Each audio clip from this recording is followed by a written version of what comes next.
On the second day of Zimbardo's Stanford prison experiment, the guards quashed the prisoner rebellion. They punished them by putting them in solitary confinement, which was a small closet. You could squat or stand, but you couldn't sit, and it was dark and dank, actually. Every hour, every day, there's a teeny little bit more of an increment. And they're stepping up, taunting the prisoners. They're stepping up. The count's not letting them sleep. They're stepping.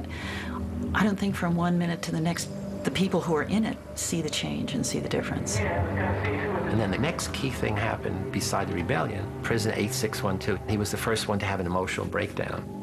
I feel really inside. You don't know. I gotta go. To a doctor, anything. I mean, Jesus Christ, I'm burning up inside. Don't you know? I don't know how to explain it. I'm all up inside. Now!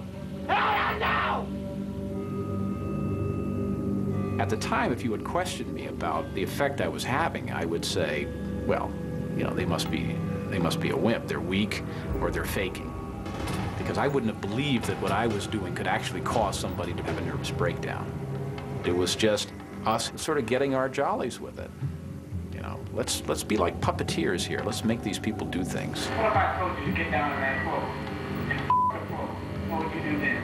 The guards now began to escalate their use of power. Some of them had prisoners clean out toilet bowls with their bare hands.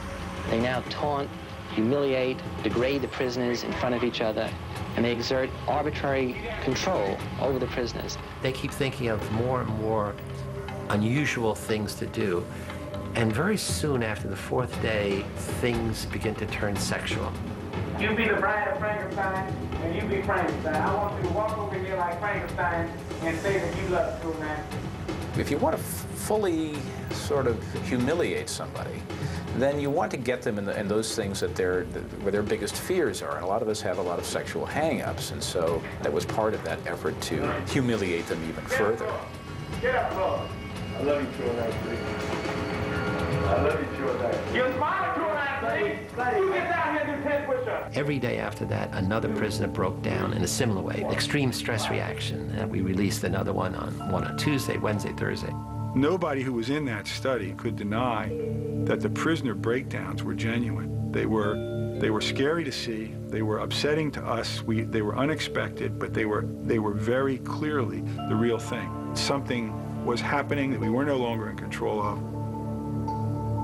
On the fifth day of the study, Zimbardo invited his girlfriend, recent psychology graduate Christina Maslach, to visit the mock prison. I had heard bits and pieces from Phil about what was going on. And then when I was down there that evening, it really was kind of a wow. The thing that really got to me was when some of the guards took the prisoners down the hall to the men's room. She looks out and sees a line of prisoners with paper bags over their heads, each one holding the other one's shoulder. And they're leading them down the hall. And Phil comes over and I look, my God, look at that. And I looked up and something about it just, again, it was the dehumanizing, demeaning kind of treatment. I couldn't watch it. And she said, it's terrible what you're doing to those boys. And she got tears in her eyes. I said, what? And she runs out. And I'm furious. I'm saying, look, this is, I run outside, we have this big argument. I'm saying, look, this is dynamics of human behavior. Look, it's fascinating, power of the situation. So I'm giving her all the psychological basis. And what kind of psychologist are you? You don't appreciate this. And she said, I don't understand.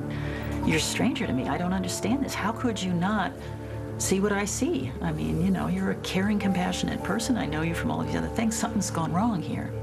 And then the next thing she said, which had an equally big impact, is, I'm not sure I want to, have anything to do with you if this is the real you.